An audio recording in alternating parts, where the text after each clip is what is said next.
আসসালামু আলাইকুম বন্ধুরা, কেমন আছেন সবাই? আমি প্রবাস থেকে প্রতিদিন নিয়ে আবার চলে আসলাম মালয়েশিয়ার অত্যন্ত কিছু গুরুত্বপূর্ণ ভাষা নিয়ে আপনাদের সামনে। তো আজকে শিখে নেব আমরা যে আমি বলে দেবো যে আজকে শুধু একটা শব্দ দিয়ে আপনাদের অতীত, বর্তমান, ভবিষ্যৎ, এখন, কিছুক্ষণ আগে বা অনেক পরে বা অনেক আগে যেগুলো করেছেন, করতেন বা বলতেন এই সব ধারণাগুলো দিয়ে দেবো। শুধু একটা ভাষা দিয়ে অতীত, বর্তমান, ভবিষ্যৎ, কিছুক্ষণ আগে এই সব ধারণাগুলো নিয়ে যেতে পারবেন। তো ভিডিওটি শুরু থেকে শেষ পর্যন্ত দেখার চেষ্টা করবেন, ইনশাল্লাহ ভালো কিছু নিয়ে বের হতে পারবেন। এই ধারণাগুলো যদি সঠিকভাবে ভিতরে নিতে পারেন তাহলে ভাষা শিখতে আপনাদের পানির মতো সহজ মনে হবে। তো ভিডিওগুলো ভালো লাগলে অবশ্যই চ্যানেলটি সাবস্ক্রাইব করে পাশে বেল আইকনটি বাজিয়ে রাখবেন পরবর্তী ভিডিওগুলো সবার আগে পেতে। আর ভিডিওগুলো শেয়ার দিয়ে রাখবেন, আপনাদের মাধ্যমে শেয়ার দিয়ে ছড়িয়ে দেবেন যাতে আরো হাজার হাজার নতুন প্রবাসী ভাইদের উপকারে আসে। প্রথমে লিখেছি দেখুন, আমি খাই। আমি খাই সায়া মাকান। সায়া মাকান মানে আমি খাই। সায়া মানে আমি, মাকান মানে খাওয়া। তো সায়া মাকান আমি খাই। আজকে একটা কথা দিয়ে আপনাদের অতীত, বর্তমান, ভবিষ্যৎ, কিছুক্ষণ আগে এবং পরে এই সব ধরনের ভাষার বেসিক ধারণা আপনাদের ভিতরে দিয়ে দেবো ইনশাল্লাহ। শুধু একটু মনোযোগ দিয়ে ভিডিওটা শুরু থেকে শেষ পর্যন্ত মনোযোগ দিয়ে দেখার চেষ্টা করবেন। আশা করছি এই একটা শব্দ দিয়ে আপনাদের অতীত, বর্তমান, ভবিষ্যৎ সব কিছু বুঝিয়ে দেওয়ার চেষ্টা করব। তো দেখতে থাকুন। তো আমি খাই সায়া মাকান। সায়া মানে আমি, মাকান মানে খাওয়া। তারপরে আমি খেতে চাই। আপনি বলছেন আমি খেতে চাই। সায়া মাহু মাকান। সায়া মাহু মাকান আমি খেতে চাই। সায়া মানে আমি, মাহু মানে চাওয়া, আর মাকান মানে খাওয়া। তো সায়া মাহু মাকান আমি খেতে চাই। তারপরে আমি খাবো।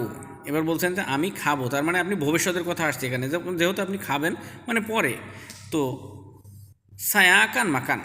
সায়া আকান মাকান আমি খাবো। তো সায়া মানে আমি, মাকান মানে খাওয়া, আর আকান মাকান মানে খাবো। আকান হলো একটা টেন্স, আকান হলো ভবিষ্যৎ টেন্স। তো আকান মাকান মানে খাবো। তো যেখানে আপনি ভবিষ্যতের কথা চিনে বোঝাতে চাবেন, আকান কেরজা, আকান তিডুর, এইসব মানে তিডুর মানে ঘুমানো, আকান কেরজা মানে কাজ করব।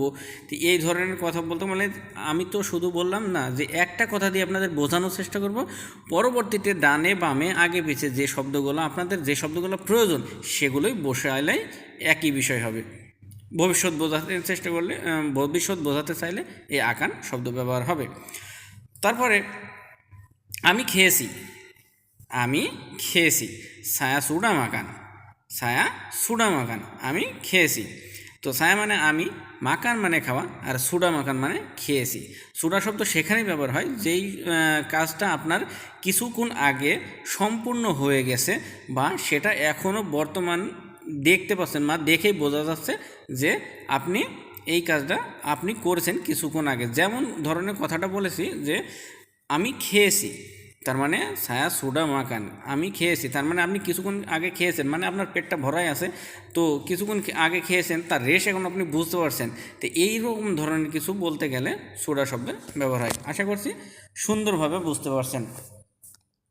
তারপরে আমি খাইতেছি। এবার বললেন যে আমি খেয়েছি, এবার বলছেন যে আমি খাইতেছি। তো ছায়া সেডাং মাকান। ছায়া সেডাং মাকান আমি খাইতেছি।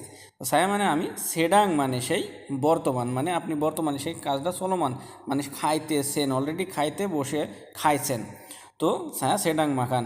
ছায়া মানে আমি, সেডাং মাকান মানে খাইতেছি। মাকান মানে খাওয়া, আর ওই যে সেডাং মানে বর্তমান।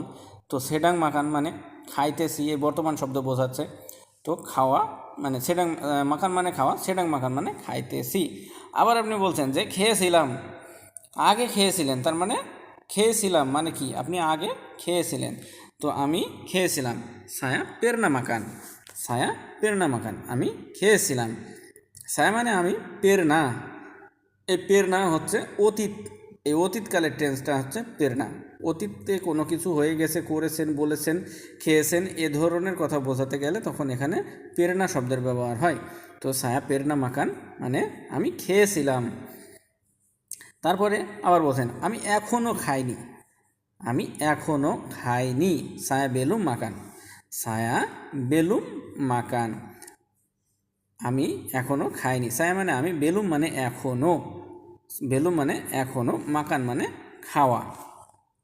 তো সায়া বেলুন মাখান আমি এখনও খাইনি। আর প্রত্যেকটা ভিডিও আমি সর্বদা আপনাদের বলি যে প্রত্যেকটা ভিডিও শেয়ার দিয়ে রাখবেন, পরবর্তীতে নিরিবিলি টাইমে আপনারা সুন্দরভাবে যদি মনোযোগ দিয়ে দেখতে পারেন, বুঝতে পারেন, ইনশাআল্লাহ ভাষা শেখা আপনাদের পানির মতো হয়ে যাবে। কারণ আপনার যদি প্রকৃত শেখার ইচ্ছা থাকে তাহলে অবশ্যই ভিডিওগুলো শেয়ার দিয়ে আরও মানুষের উপকার করবেন, কারণ আপনার একটা শেয়ারের মাধ্যমে হাজারো প্রবাসী ভাইদের, নতুন প্রবাসী ভাইদের উপকার হবে, কারণ যারা আপনাদের মতো ভাষা শিখতে ইচ্ছুক এবং সই শুদ্ধভাবে। আর এই চ্যানেলের সাথে থাকলে ইনশাআল্লাহ আপনাদের ভাষা নিয়ে কোনো ভাষাগত সমস্যা থাকবে না। কাজের সাইডে, কাজের বাইরে, রাস্তাঘাটে যে কোনো জায়গায় কথা ব্যবহার করতে পারেন, যেগুলো আমি শেখাই। তো ভালো থাকবেন, সুস্থ থাকবেন। আজ এ পর্যন্তই। আল্লাহ হাফেজ।